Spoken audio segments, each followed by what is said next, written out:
हाय। तो इस वीडियो में देखेंगे क्या करना चाहिए एफबीडी बनाने के बाद। तो what to do just after making FBD. तो उसमें कुछ पॉइंट्स मैंने पहले से ही लिख लिख के रखे हुए हैं। तो देखते हैं क्या हैं पॉइंट्स। सबसे पहला पॉइंट जो लिखा हुआ है, ensure that line of all forces must be perpendicular to each other, if not resolve the forces to do so. देखो इसका मतलब क्या है वो एक कंडीशन से समझते हैं। जैसे मान लिया मेरे पास एक इंक्लाइन प्लेन है इस तरीके से कुछ, यहाँ पे ये रहा मेरे पास एक इंक्लाइन प्लेन जिस पे एक ब्लॉक रखा हुआ है एम मास का थीटा पे। ठीक है, तो अगर मैं यहाँ पे एफबीडी बनाऊं तो नॉर्मल यहाँ पे लगाऊंगा और एमजी यहाँ पे लगा दूंगा।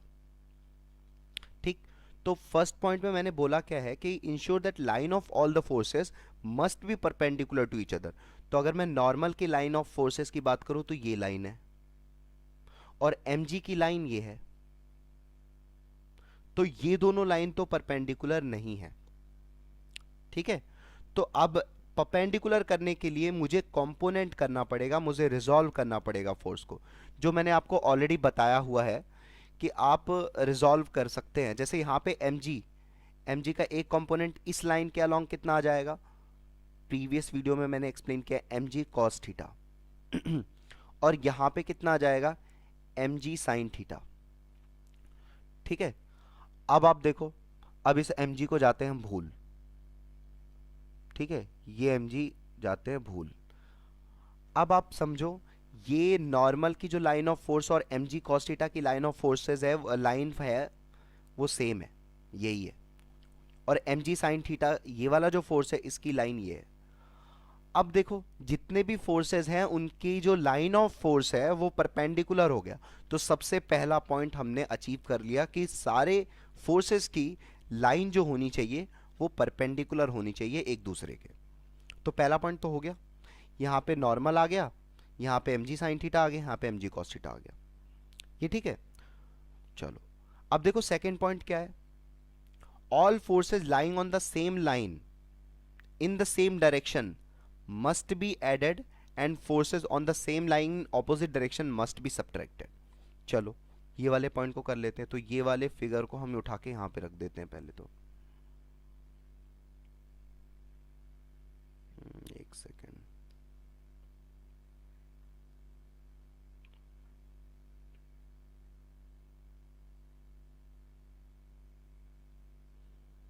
तो ये वाला फिगर उठा के सेकंड पॉइंट पे पहले रखते हैं, ये वाले फिगर को। ठीक है, अब देखो यहाँ पे क्या कर रहे हैं हम,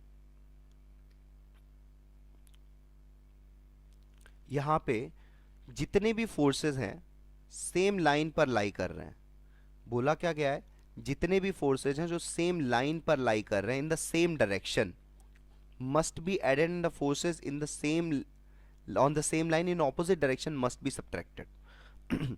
तो अगर मैं इस वाली लाइन की बात करूं जिसपे नॉर्मल और mg cos थीटा है, तो वो तो ऑपोजिट डायरेक्शन में लाई कर रहे हैं। तो ऑपोजिट डायरेक्शन वाले फोर्सेस को मुझे सब्ट्रैक्ट करना पड़ेगा। मतलब एक तो मैं ऐसे लिख लूंगा n minus M G cos theta. ठीक है, एक तो ये हो जाएगा f,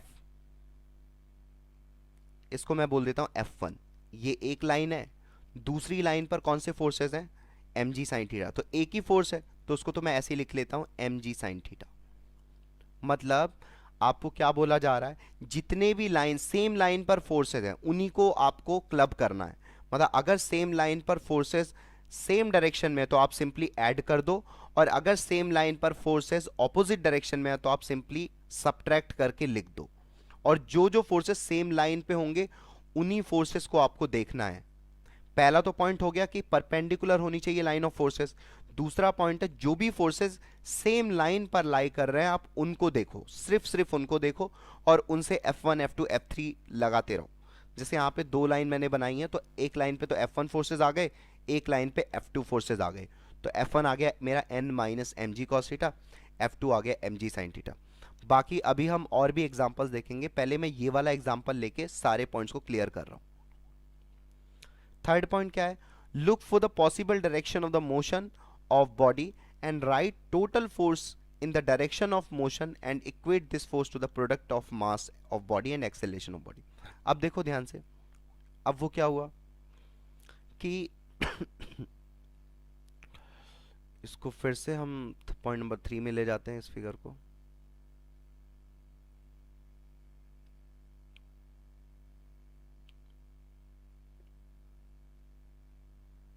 एक सेकेंड। तो ये फिगर आ गया यहाँ पे।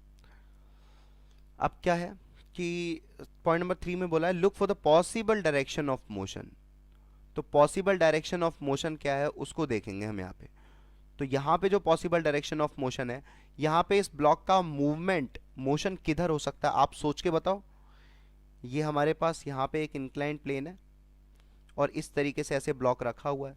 तो पॉसिबल डायरेक्शन ऑफ मोशन, अच्छा पॉसिबल डायरेक्शन ऑफ मोशन तो यही हो सकती है, ये वाली, इसी लाइन के अलोंग वो मूव कर सकता है। ठीक है, ये तो आई होप सबको समझ में आ रहा होगा कि इसी लाइन के अलोंग वो मूव करेगा, डायरेक्शन ऑफ मोशन यही यही वाली लाइन है। ठीक है, तो ये तो हो गया look for the possible direction of and write total force in the direction of motion and equate this force to. तो टोटल फोर्स तो हमने इस वाली डायरेक्शन में जो F2 था वो लिखा हुआ है, वो तो mg साइन थीटा है, mg साइन थीटा। और इस फोर्स को इक्वेट करने के लिए बोला है हमें product of mass of body and acceleration of body. तो मास ऑफ बॉडी m है और एक्सेलरेशन ऑफ बॉडी मान लेते हैं a है। तो यहां से ऐसा करने पे ये mm कट जाएगा और एक्सेलरेशन इस बॉडी का आ जाएगा g साइन थीटा। ये ठीक है, तो ऐसा कर सकते हो। अभी तो हम सिर्फ पॉइंट्स को स्टडी कर रहे हैं, बाकी मैं इन सारे पॉइंट्स को एक साथ क्लब करके बताऊंगा कि कैसे क्वेश्चंस करेंगे न्यूटन्स लॉज ऑफ मोशन के। फोर्थ पॉइंट में total force perpendicular to the direction of motion will be zero. अब देखो यहाँ पे डायरेक्शन ऑफ मोशन ये रहा, ये वाली डायरेक्शन ऑफ मोशन है, तो इसके परपेंडिकुलर में ये लाइन आती है, तो इस पर लाई करने वाले जितने फोर्सेज हैं उनका टोटल फोर्स जीरो होगा। तो इस पर जो टोटल फोर्स है वो मैंने F1 लिखा हुआ है यहाँ पे, n minus M G cos theta. तो अगर मैं पॉइंट नंबर 4 को देखूं तो n minus M G cos theta की वैल्यू क्या होनी चाहिए, जीरो। तो यहाँ पे मेरे पास एक और इक्वेशन आ गई, n is equals to M G cos theta. ठीक है, तो बेसिकली ये पॉइंट्स बता क्या रहे हैं कैसे कैसे आप इक्वेशंस को बना सकते हो।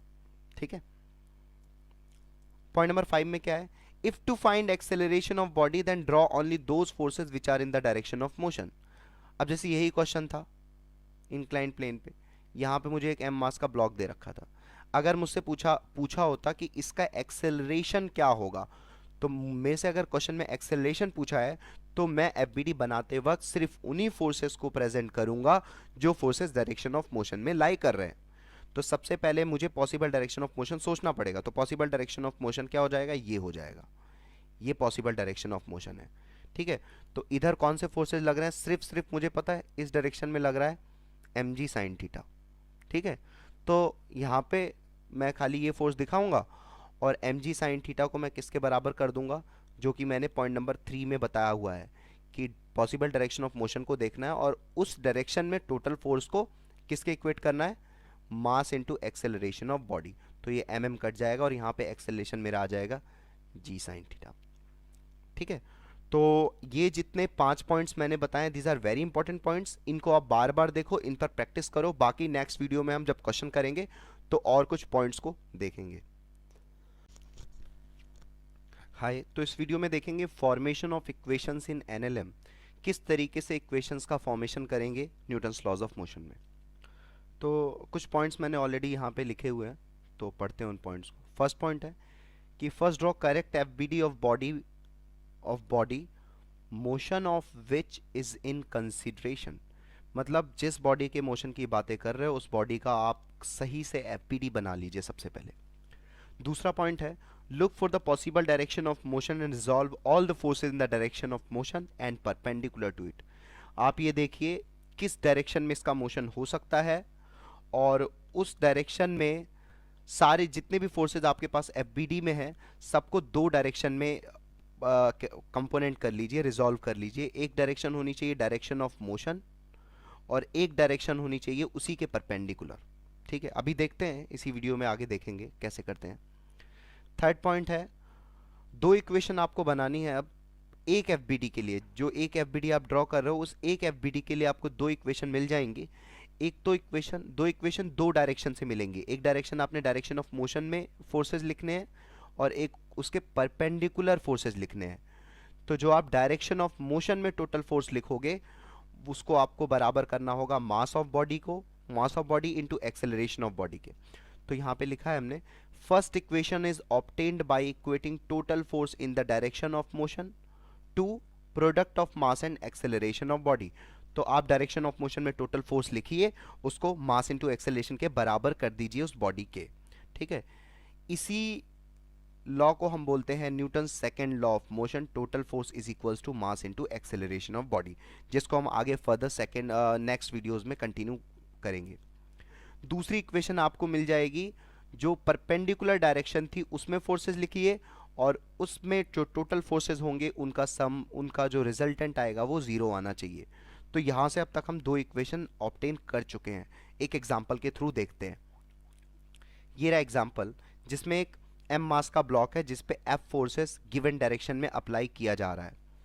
Angle of inclination incline plane का थीटा है। तो आपको फाइंड आउट करना है एक्सेलरेशन क्या होगा एम मास का। तो सबसे पहले आपको करेक्ट एफबीडी बनाना पड़ेगा। स्टेप नंबर 1 पे आ जाते हैं। First draw correct FBD of the body motion of which is in consideration. तो इसके मोशन को कंसीडर करना है तो इसका एक करेक्ट एफबीडी बनाना पड़ेगा। तो एम मास, ठीक है, एक तो गिवन फोर्स है एफ जो लग रहा है, एक लगेगा नॉर्मल, और एक हम ऑलरेडी कंपोनेंट करना सीख चुके हैं। यहाँ पे लगेगा एक एम जी कॉस थीटा, और एक इस डायरेक्शन में लगेगा। अच्छा, इस डायरेक्शन को मैं ऐसे भी बना सकता हूँ, ठीक है, तो हम ऐसे बना लेते हैं, ये हो जाएगा एम जी साइन थीटा।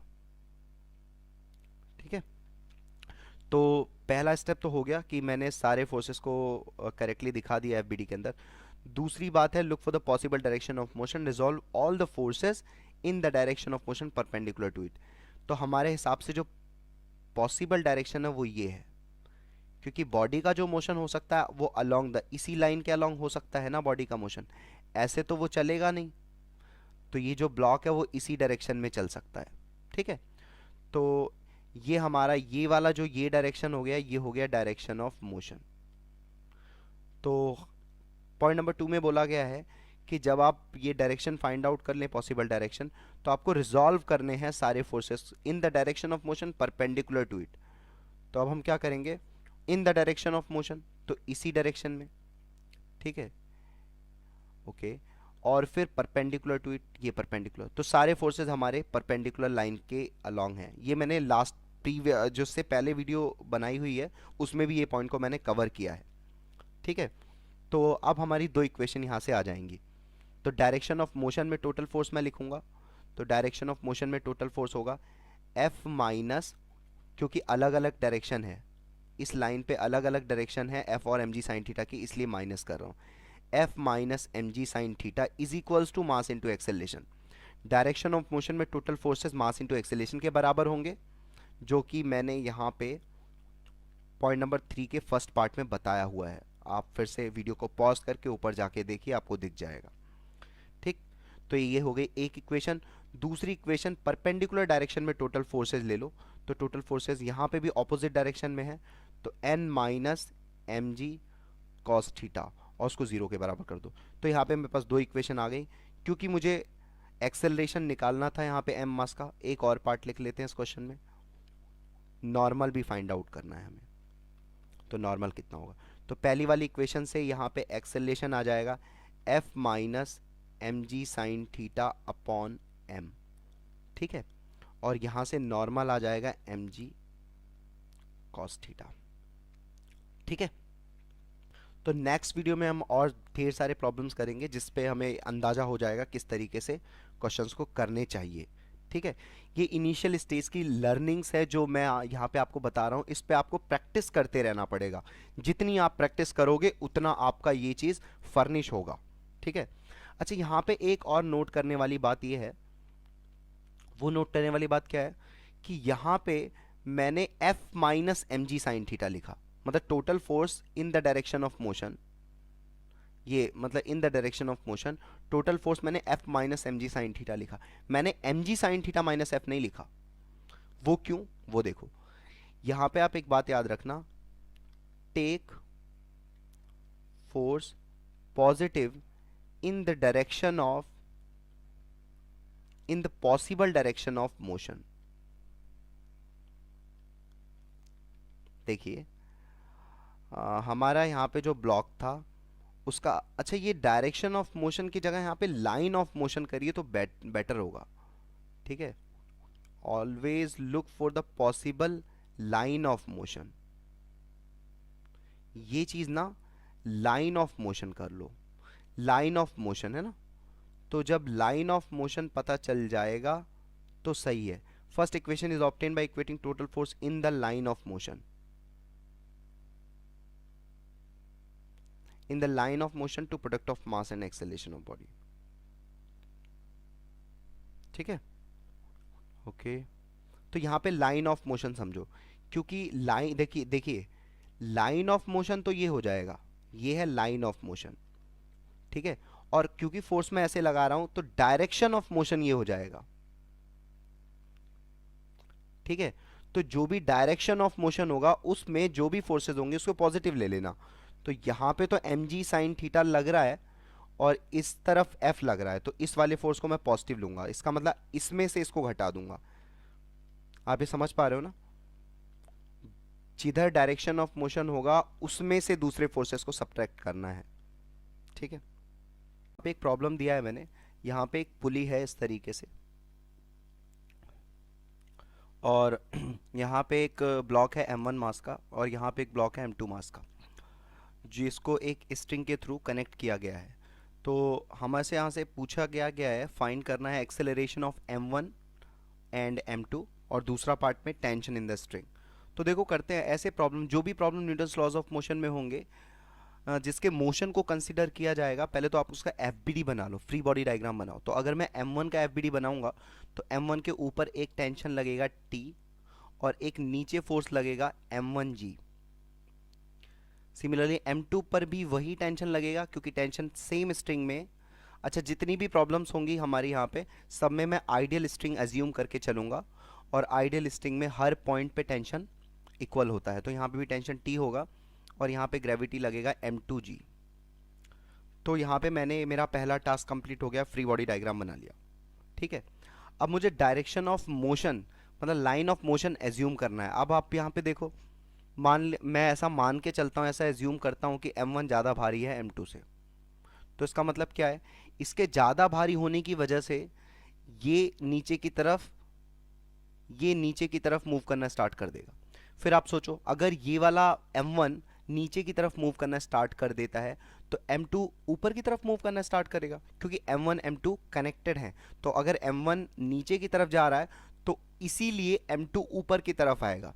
इसी को आगे चल के हम बोलेंगे ये कंस्ट्रेंड है, मतलब m2 जो है वो ऊपर मूव करने को कंस्ट्रेंड है। अगर m1 नीचे मूव करता है वो मजबूर है, m2 ऊपर ही मूव करेगा, ये ठीक है। अच्छा अभी यहाँ पे एक चीज़ आपको समझनी होगी, अगर मान लिया ये a एक्सेलरेशन से नीचे मूव करने लगा, m1 वाला ब्लॉक a एक्सेलरेशन से नीचे मूव करने लगा, अब देखो मूव करना स्टार्ट हो रहा है तो इसका मतलब कुछ ना कुछ तो एक्सेलरेशन होगा, कुछ ना कुछ एक्सेलरेशन से उसने स्टार्ट किया होगा मूव करना नीचे। तो अगर वो a एक्सेलरेशन से m1 मूव करना स्टार्ट करता है तो m2 a एक्सेलरेशन से ऊपर मूव करना स्टार्ट करेगा। अभी ऐसा क्यों, क्योंकि m1 और m2 एक दूसरे से कनेक्टेड हैं, सेम स्ट्रिंग के थ्रू कनेक्टेड हैं। अगर सेम स्ट्रिंग के थ्रू कनेक्टेड है तो दोनों का एक्सेलरेशन सेम होगा, क्योंकि जितनी देर में ये x नीचे आएगा उतनी देर में इसको x ऊपर आना पड़ेगा। क्यों, क्योंकि यहाँ पे जो हम स्ट्रिंग लेते हैं वो कैसी स्ट्रिंग लेते हैं, इन एक्सटेंसिबल, ठीक है जी।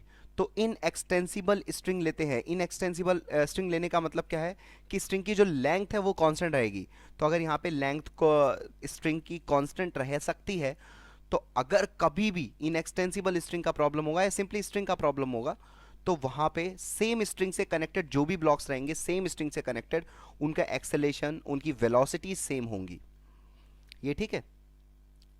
लेकिन ये पुली मूव नहीं करनी चाहिए, जैसे यहाँ पे है, यहाँ पे पुली फिक्स है तो यहाँ पे पुली फिक्स है तो खाली खाली m2 का जो मोशन हो रहा है वो m1 के मोशन की वजह से हो रहा है।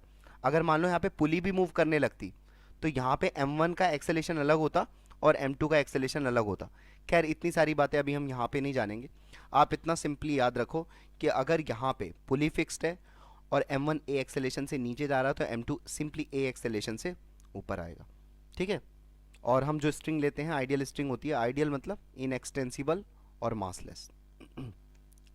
तो हमने एक्सेलेरेशन भी एज्यूम कर लिया है, ठीक है। अब यहाँ पे देखो ये नीचे की तरफ एक्सेलेरेशन कर रहा है, ये ऊपर की तरफ एक्सेलेरेशन कर रहा है, तो यहाँ पे जो मैं नेट फोर्स लिखूंगा, तो एक्सेलेरेशन नीचे की तरफ है ना, तो मैं m1g माइनस टी करूंगा, ये टोटल फोर्स आ गया। और यहाँ पे एक्सेलेरेशन ऊपर की तरफ है ना, तो t माइनस m2g करूंगा। ये कैसे हुआ? जिधर भी एक्सेलेरेशन होगा ना, उस फोर्स को आप पहले लिखना, फिर उसके ऑपोजिट वाले को सब्ट्रैक्ट कर देना, ठीक है, समझ गए होगे। तो यहाँ पे इस ब्लॉक के लिए मैंने टोटल फोर्स लिख लिया m1g minus T is equals to इसका मास इंटू इसका एक्सेलेरेशन, ठीक है। सिमिलरली यहाँ पे is equals to m2 into A. तो यहाँ पे मेरे पास दो इक्वेशन बन गए, इक्वेशन नंबर 1, इक्वेशन नंबर 2, ठीक है। इनको मैं वापस से लिख लेता हूँ यहाँ पे। तो यहाँ पे एक इक्वेशन तो बनी है मेरे पास फर्स्ट इक्वेशन जो मैं यहाँ पे लिख रहा हूँ, that is m1g minus T is equals to m1a। और दूसरी इक्वेशन है t minus m2g is equals to m2a, ठीक है। तो अभी इन दोनों इक्वेशन को ऐड कर लेते हैं, तो ये टी कट जाएगा और लेफ्ट हैंड साइड में क्या आ जाएगा, m1g minus m2g is equals to m1a plus m2a। और यहाँ से जो मेरे को एक्सेलरेशन की वैल्यू मिलेगी वो मिलेगी m1g minus m2g upon m1 plus m2। इसको मैं थोड़ा सा मॉडिफाई कर लेता हूँ यहाँ से, m1 minus m2 into G upon m1 plus m2। तो ये आ गया मेरा यहाँ पे एक्सेलरेशन, और दोनों ब्लॉक्स का एक्सेलरेशन सेम होगा, ठीक है। अच्छा, ये चीज़ें ना आपको प्रैक्टिस करते करते समझ में आ जाएगा कि कब मुझे एक्सेलरेशन किसका कितना मानना है। अभी के लिए आप ऐसा समझो, अगर पुली फिक्स्ड है और ब्लॉक्स सेम स्ट्रिंग से कनेक्टेड हैं, तो उनका एक्सेलरेशन की वैल्यू सेम होगी, ठीक है, बात समझ गए। तो अभी यहाँ पे हम पहला प्रॉब्लम डिस्कस कर रहे हैं, आप इसी प्रॉब्लम के बारे में सोचो कि इस प्रॉब्लम को तो ऐसे करते हैं, ठीक है। अभी आगे का मत सोचो, आप सिर्फ इस प्रॉब्लम पर कॉन्सेंट्रेट करो, इसी प्रॉब्लम पे देख देख के जैसे जैसे हम आगे वीडियोस में मूव करते रहेंगे, नई नई प्रॉब्लम्स लेंगे, तब आपको ज़्यादा क्लैरिटी मिलना स्टार्ट हो जाएगा, ठीक।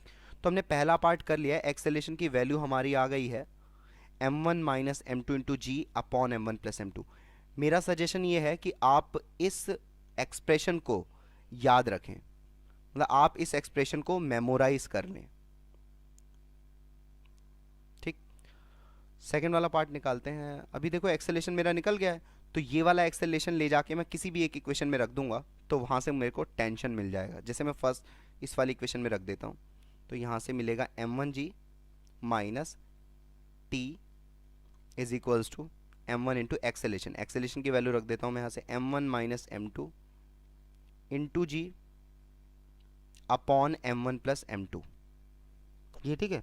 अभी यहाँ से मैं टेंशन की वैल्यू निकालता हूँ, इसको इधर ले जाता हूँ और इसको इधर ले आता हूँ, तो यहाँ से टेंशन इज इक्वल्स टू आ गया m1g माइनस, इसको मल्टीप्लाई कर लेते हैं यहाँ पे m1, एक सेकेंड मैं मल्टीप्लाई करके लिख देता हूँ यहाँ पे, ये ऐसे ऐसे ही रहने देते हैं, ठीक है। m1 into m1 minus m2 into G upon m1 plus m2, ठीक है। अब यहाँ से m1g को कॉमन ले लेता हूँ यहाँ पे, और यहाँ मिल रहा है common, into 1 minus m1 minus m2 upon m1 plus m2, ठीक है। m1g अभी इसको इधर आ जाएगा, m1 प्लस m2 माइनस, मैंने ये ब्रैकेट खोल लिया, m1 plus m2 upon m1 plus m2, ठीक है। ये चीज़ कट जाएगी और यहाँ से आ जाएगा m1g into 2m2 upon m1 plus m2, ठीक है। तो यहाँ से ये आ गया 2 into m1 m2 into G upon m1 plus m2। तो ये मेरा फाइनल आंसर हो गया टेंशन का, ठीक है। तो इस वाले एक्सप्रेशन को भी आप याद रखेंगे, ठीक है। तो यहाँ से याद रखने वाली बात क्या हुई कि ये वाला जो प्रॉब्लम है,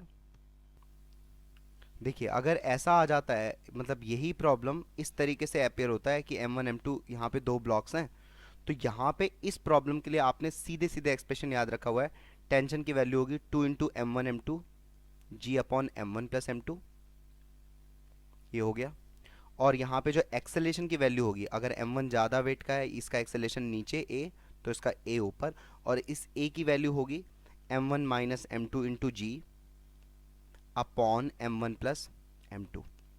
मतलब आप इसे ऐसे याद रखो कि बड़े वाले मास में से, मतलब ऊपर तो डिफरेंस ऑफ मासेस है, नीचे एडिशन ऑफ मासेस है इनटू जी, ठीक है। और टेंशन के फॉर्मूले में ऊपर वाले में तो ट्वाइस ऑफ प्रोडक्ट है, और नीचे वाले में समेशन ऑफ मासेस है इनटू जी।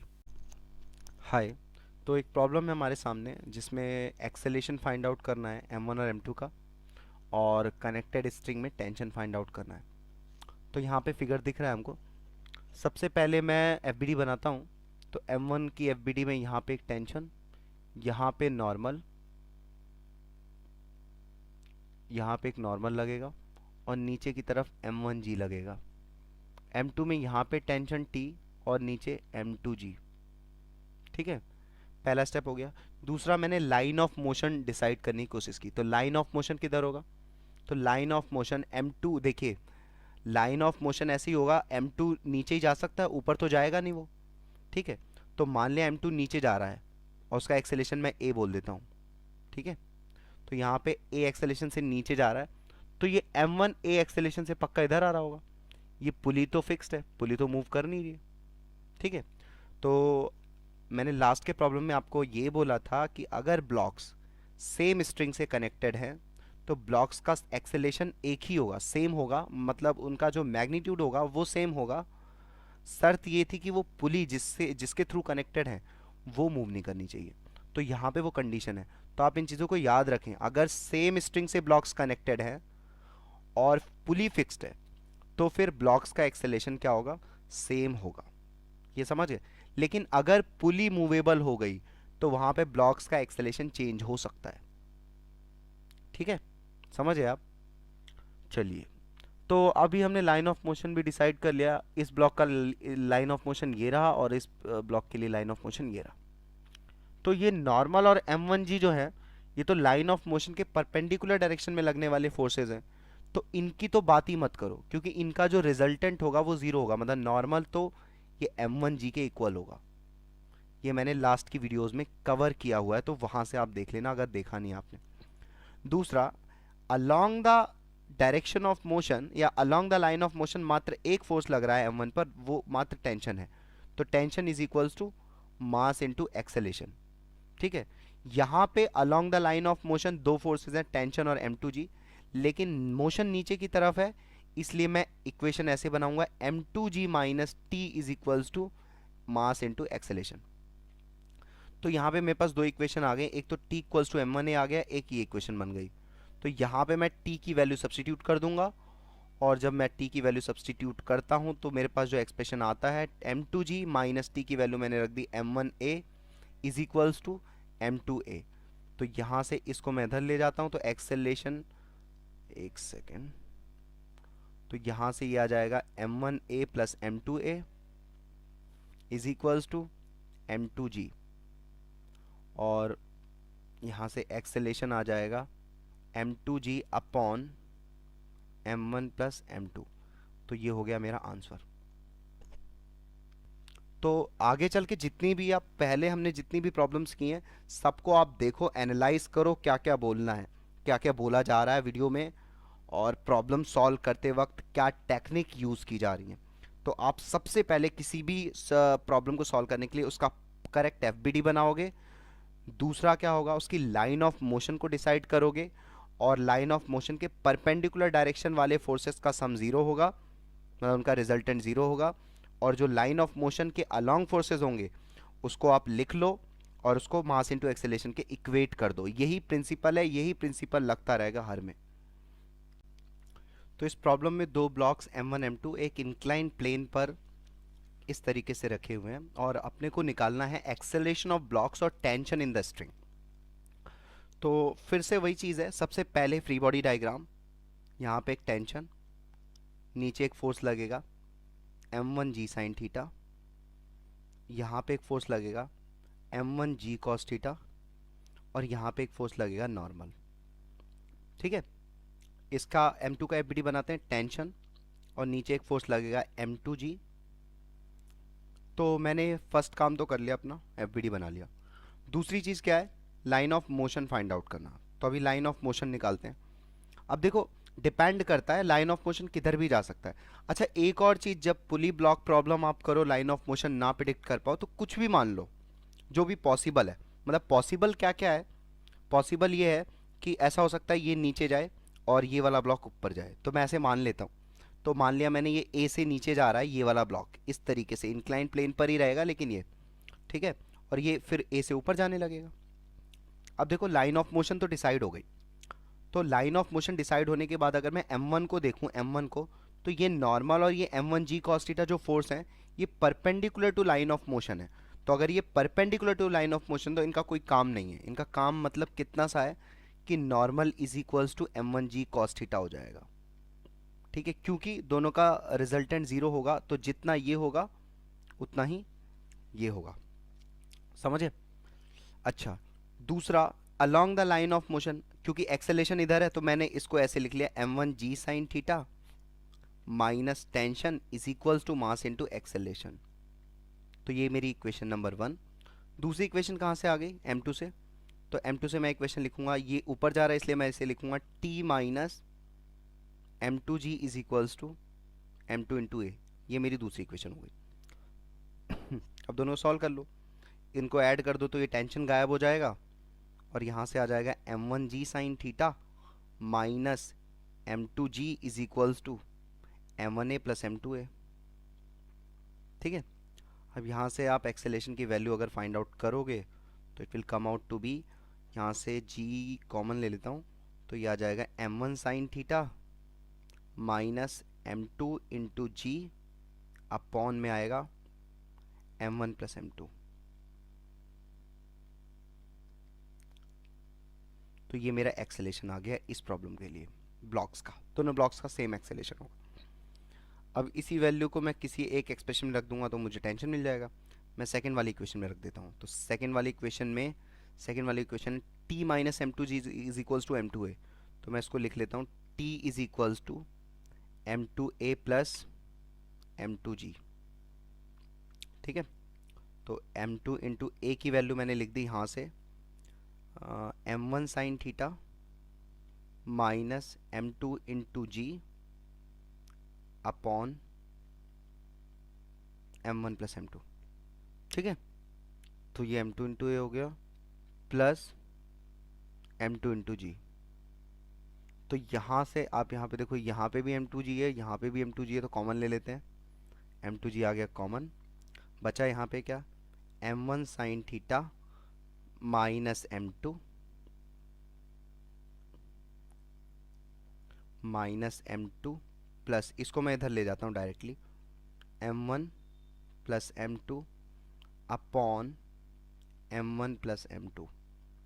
ठीक है, तो यहाँ तक ये आ गया, ये m2 कैंसिल आउट हो गया, बचा क्या, m2g into m1 plus m1 sine theta upon m1 plus m2।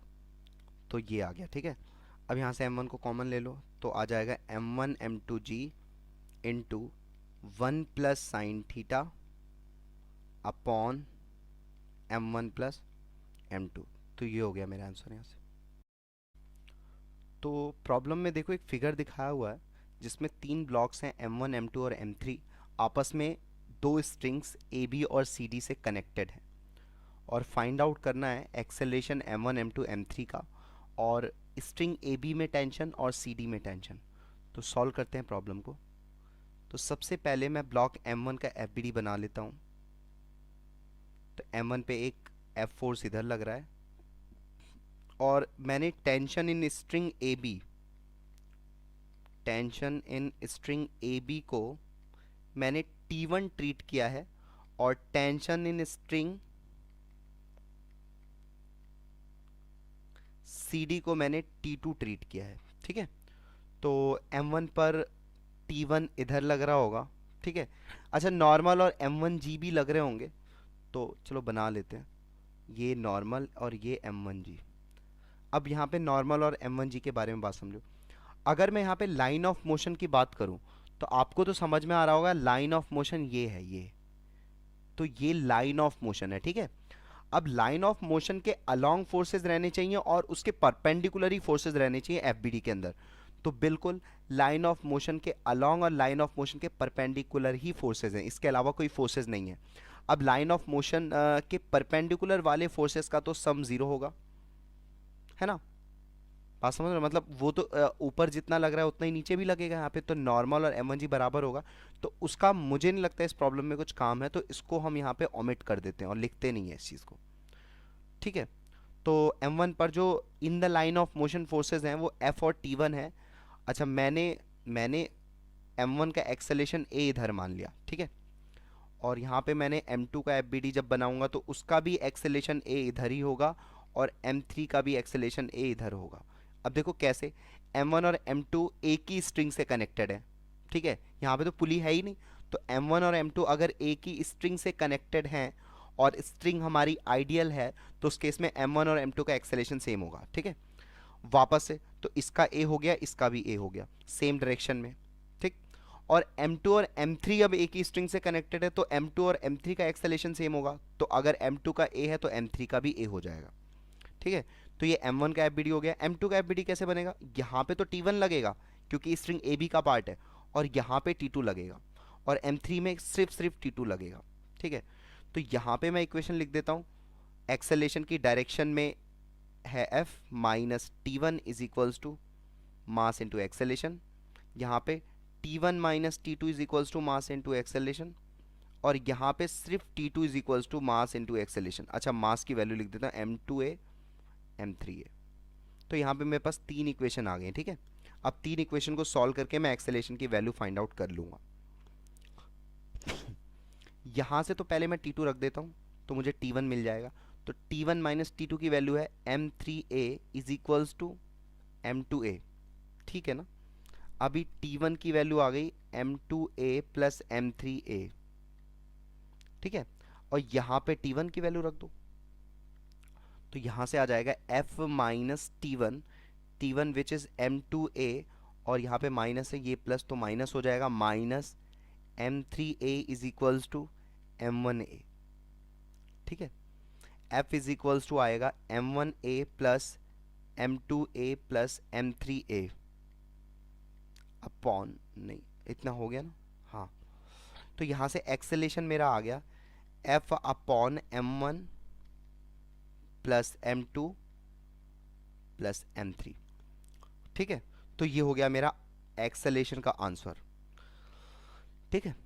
अभी एक्सेलेरेशन की वैल्यू को अगर आप यहाँ पे रख दे तो T1 की वैल्यू आ जाएगी, ठीक है। ये वाली वैल्यू को उठा के यहाँ पे रखना है, तो रख ही देते हैं यहाँ पे। तो T1 is equals to, T1 जो हमने फाइंड आउट कर रहे हैं M2A प्लस M3A, तो M2 plus M3 into A है। A की वैल्यू मैं रख देता हूँ यहाँ पे F upon M1 plus M2 plus M3। तो मेरा यहाँ से T1 का जो आंसर आएगा वो आएगा M2 plus M3 F upon M1 plus M2 plus M3, ये मेरा हो गया आंसर, ठीक है। तो ये हो गया T1।